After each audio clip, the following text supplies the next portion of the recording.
On va parler des jeunes. Pourquoi? Parce que les écoles potentiellement peuvent être fermées, notamment comme les facs. Isolement, dépression, précarité. Voilà, ils payent un très lourd tribut dans cette crise. Bonjour Émilie. Bonjour David. Alors, il y a une étude du Conseil d'analyse économique qui vient de sortir, qui est très intéressante, qui lève un coin de voile sur les conséquences, là pour le coup c'est intéressant, financières du Covid. Et ce sont bien les 20-25 ans qui sont les plus impactés. Oui, alors comme le disait Emmanuel Macron, c'est dur d'avoir 20 ans en 2020 et de semaine en semaine, la situation ne fait qu'empirer. Selon un sondage Ipsos qui a été publié hier, David, près d'un tiers des jeunes avouent avoir des pensées suicidaires. C'est dramatique. Et cette détresse psychologique s'accompagne effectivement d'une aggravation de la précarité.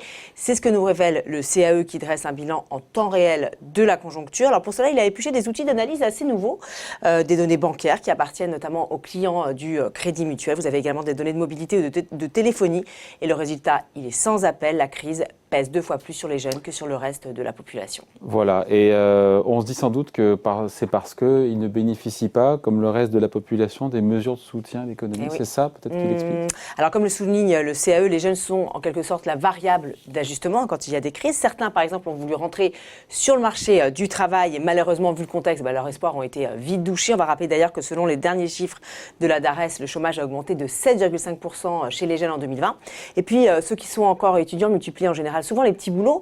Et ces petits boulots, ils ont été peut-être plus que les autres stoppés net car touchés par les fermetures administratives. On pense bien sûr au métier de serveur dans les bars ou les restos. Bon, et pour eux, c'est un petit peu, Émilie, la double peine, puisqu'ils n'ont pas ce qu'on appelle les filets de protection des aînés, pour le coup. Et oui, comme ils occupent des emplois précaires, ils n'ont pas forcément eu le temps d'acquérir suffisamment de droits pour toucher le chômage.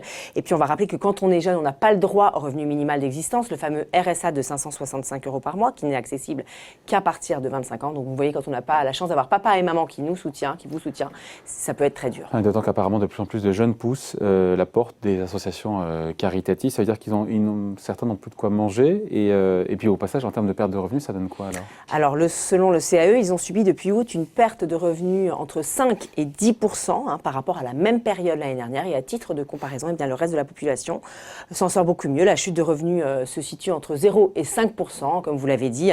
Elle bénéficie à plein des mesures de soutien et notamment le chômage partiel. Et puis, les retraités, eux, ont vu leurs revenus stagner. Une autre façon de parler de cette difficulté des jeunes, c'est de voir les incidents bancaires. Oui, alors là, on touche vraiment du doigt ces inégalités entre jeunes et moins jeunes qui sont en train de se creuser. Depuis le mois de mai, les jeunes, ils sont beaucoup plus dans le rouge avec une augmentation des découverts et des incidents bancaires. Et dans le même temps, vous avez des ménages qui, eux, s'en sortent beaucoup mieux avec une chute de 15% du nombre de comptes dans le rouge sur la période décembre 2019-décembre 2020. Les rejets de prélèvements ont, quant à eux, baissé de près d'un quart. Face à ce constat qui est quand même alarmant, que peut faire le gouvernement justement pour aider encore les jeunes? On a l'impression que depuis quelques jours, l'exécutif prend un peu plus en compte la détresse des jeunes. On a vu Jean Castex, par exemple, qui a échangé récemment avec un youtubeur sur Internet. Ouais. Financièrement, ça n'aide pas. Non, mais c'est vrai qu'on a Emmanuel Macron qui a laissé entendre qu'il pourrait y avoir un reconfinement moins dur pour les jeunes, mais financièrement, effectivement, il n'y a rien de très concret. L'opposition, elle est les vents debout. Elle réclame un RSA pour les jeunes, ce que lui refuse le gouvernement pour l'instant, qui préfère plutôt parler d'aide à l'égalité des chances. Et d'ailleurs, on a vu passer cette proposition du délégué général de La République En Marche, Stanislas Guerini, un prêt à taux zéro de 10 000 € pour aider les jeunes à se lancer dans la vie active. Le ministre de l'économie juge l'idée intéressante, donc affaire à suivre, ça pourrait être une piste pour aider les jeunes dans cette période difficile. Voilà, le rapport du CAE qui nous dit que les jeunes trinquent beaucoup plus financièrement que le reste de la population dans cette crise sanitaire. Merci beaucoup, Émilie. Bon week-end.